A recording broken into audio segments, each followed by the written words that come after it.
Lots of credit on that one then. I think we're probably, if you look at the game in segments, started off exceptionally well, and we had 20 minutes where we put ourselves into a bit of a hole and then dug ourselves out of it in the second half with some outstanding rugby. So I think that group of players would have learned a lot from that experience today. A couple of things we needed to tidy up at half time, and I thought we did that, and it was an outstanding second half performance.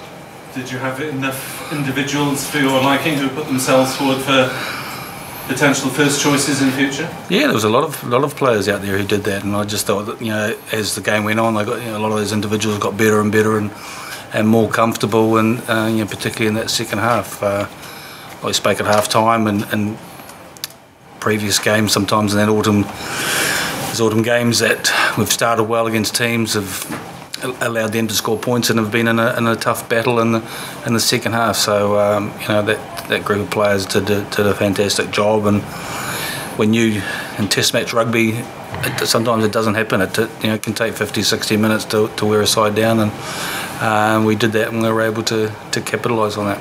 Any particular individuals you'd like to commend or highlight? No, I was happy with the team. I thought the bench was good again, coming off and giving us some momentum. But I thought as a collective group, they should be pretty proud of that. Ellis, how did you enjoy the experience? Yeah, it was, the second half was a bit better than, like I said, the last 20 of the first half. But it's anytime you get to play in the stadium, it's an honour, and especially with a big crowd today. Lots of the boys winning their first home caps, and obviously big milestones for Jonah and Sanj as well. So it was nice to get the result that we did. Was there a determination among the players that you were in charge of to put their cases forward to prove that they ought to be in the first team for next week? Yeah, I don't think there's many players I don't think there's any players who played today who are happy being called second teamers, to be honest. So everyone wants to be in the first team, and it's a challenge for us. We spoke about how this is sort of a good example of what could happen in the World Cup, is rotation of the squad against different opposition, and it was our challenge to make sure the performance was there. And Warren, what sort of challenge are South Africa going to bring to the stadium next week? They seem to be a bit more powerful this year than they have been maybe in a couple of previous visits here. Well, I think South Africa have gone back to the traditional South African rugby, and big physical players and direct. So it's going to be a real challenge for us. So. We've got a couple of days off, and then we'll start sort of thinking about them, for next week. The good thing about where we are today and from last week is just building on that confidence, and self-belief and confidence is massive going into and creating momentum, and we've done that. And as I said, and that was a big part of that second half performance today, was just that self-belief and confidence. Yeah, you're not going to dominate every game and every period of every game. So, and we've had some good success over South Africa and over recent years, and so it would be important for us to hopefully build on that, and be nice to have a clean sweep in the autumn, and then start thinking about the Six Nations. They've given you a couple of sleepless nights this week, then, haven't they? Yeah, they will, and hopefully that's the position you want to be in. Where it doesn't matter. There's definitely some real questions in terms of the squad and picking that, and as Alice said, everyone's well aware. I mean, at the moment we've got sort of 40 players in the squad, and you think that 7 or 8 of them are going to miss out, and 9 of them are going to miss out, potentially in the World Cup squad. So there's some players are very aware of how important the next 6 months are. I think it's probably one of the best group of guys that we've had since I've been in Wales in terms of a squad, and there doesn't seem to appear to be any egos. The guys are working hard. The mood in the camp's been absolutely brilliant.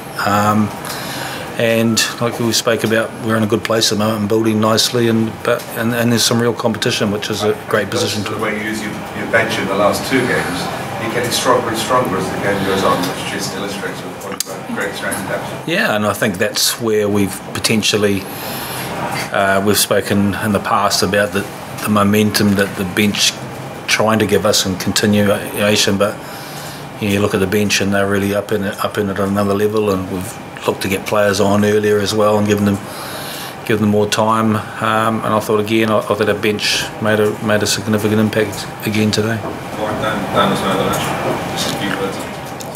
I thought our goal kicking today was outstanding.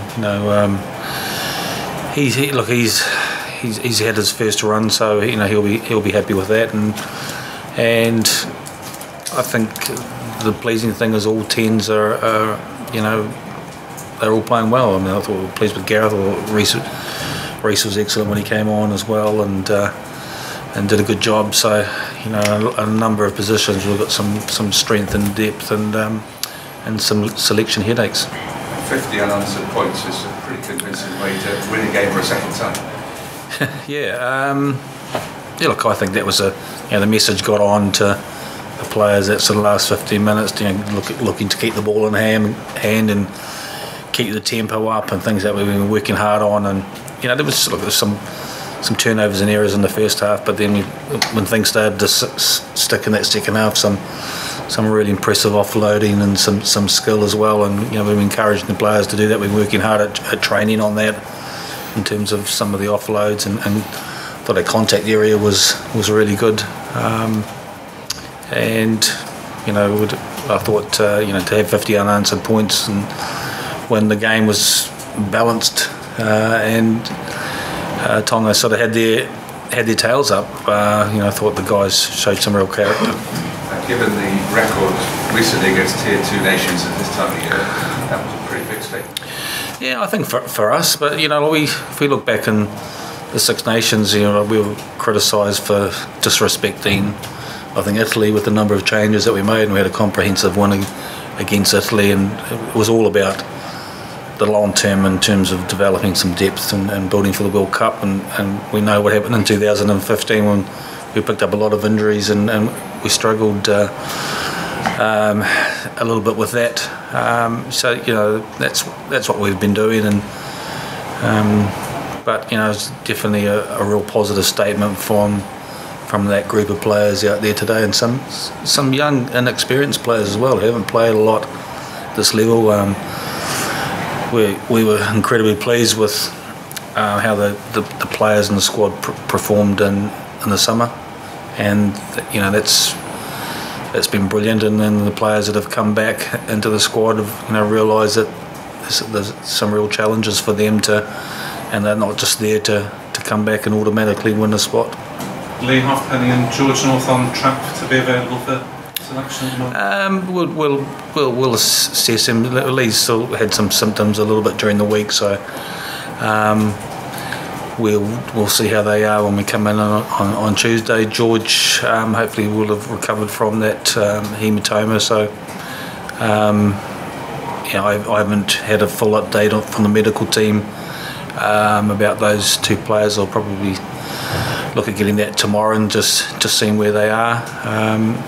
It was all about this group of players, and then after the games, then we can start thinking about next week. And Ellis, your thoughts about having a crack at South Africa and being part of a squad that gets 4 out of 4 potentially? Yeah, we were really happy the way the summer went. We finished unbeaten, and to do that again, I think it's a bit of a statement from us going into the Six Nations. We've spoke about how we want to do that, and I think it'll be I think 8 from 8 will be a good record to be going into the Six Nations with. Warren's been part of the time walking after being out for a while. What do you make of him at 30? I thought he did right. Yeah, no, I thought it was pleasing for him to get through 80 minutes. He popped a rib in that first half, so it was the last thing. I thought, no, he can stick it out and dig it out. I think the last thing he needed was to be taken off the field with an injury. So, but they strapped him up at half time, and he got through. The second half, I thought that midfield got better and better as the game went on, and that combination. I thought Owen, in terms of the amount of turnovers that he created, ripping the ball from the Tongans, something he's very good at, and they put the ball through their hands nicely and had some good footwork. So I was pleased with that midfield. they're still relatively quiet on the pitch, and that'll come with a bit more experience. But it was they're two players definitely for the future, and hopefully they can stay injury free. Full house at the weekend. There's something to play for, isn't there? Yeah, no, there's a lot to play for. I would say so. Yeah, there should be a bit of edge. Yeah. Thanks very much, everyone.